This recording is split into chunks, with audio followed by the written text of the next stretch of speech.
So మీరు Pawan Kalyan episode చూస్తే పవన్ కళ్యాణ్ని టూ మచ్గా టార్గెట్ చేస్తున్నారా అని ఒక ఫీలింగ్ వస్తుంది. ఎందుకు అని అంటే పవన్ కళ్యాణ్ ఎప్పుడు పవన్ కళ్యాణ్ పేరు పెట్టి పిలవరు.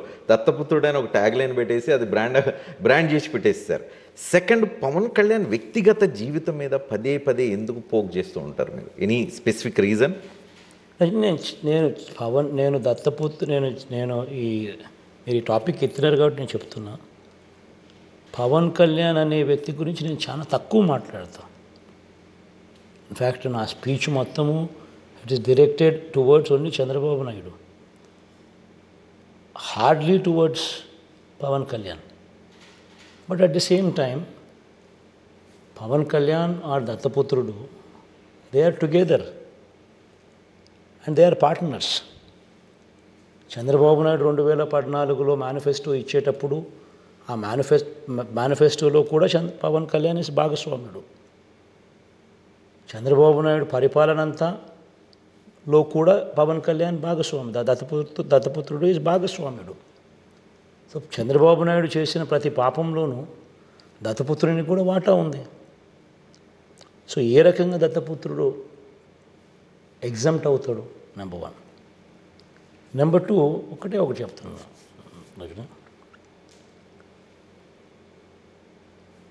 రాజకీయాలలో మనం ఉన్నప్పుడు, రాజకీయాలు లేకపోయినా కానీ ఆ క్యారెక్టర్ ఉండాలి.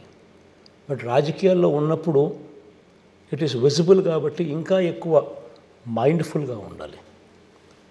రాజకీయాల్లో ఉన్నప్పుడు ఒక రోల్ మోడల్గా ఆదర్శవంతంగా నీ జీవితం ఉండాలి. నువ్వు 5 ఏళ్ళకు ఒకసారి నువ్వు భార్యను మార్చి, ఒకరు కాదు, ఇద్దరు కాదు, ముగ్గురు కాదు, ఈ రకంగా నువ్వంతటి నువ్వే 5 ఏళ్ళకు ఒకసారి భార్యను మార్చే కార్యక్రమం చేస్తే నిన్ను రోల్ మోడల్గా తీసుకున్న వాళ్ళు, నువ్వు రాజకీయాల్లో ఉన్నావు కాబట్టి నిన్ను రోల్ మోడల్గా తీసుకున్న వాళ్ళు కూడా ఇదే మాదిరిగా వాళ్ళు చేయడం మొదలు పెడితే,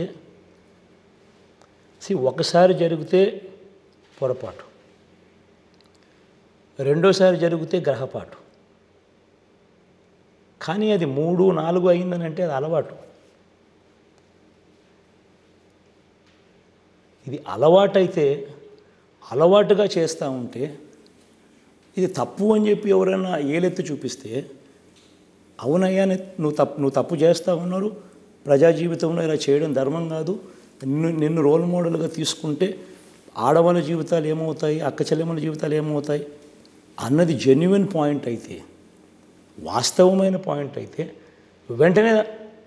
వెంటనే దానిని పాజిటివ్గా తీసుకొని జరిగిన దానికి తప్పు జరిగింది అని చెప్పి క్షమాపణ చెప్పి ఇటువంటి తప్పులు చేసిన దానికి చింతిస్తూ బాధపడాలి. కానీ వెంటనే దానికి రివర్స్గా మాట్లాడడం అన్నది వాళ్ళు చేస్తూ ఉంటే ఈ పాయింట్ వాళ్ళంతకు వాళ్ళే ఆలోచన చేయాలి. ఈ పాయింట్ మీద ఆంధ్రప్రదేశ్లో ప్రజలు ఆలోచించి పవన్ కళ్యాణ్ ఓటు వేయకూడదని చెప్తారా?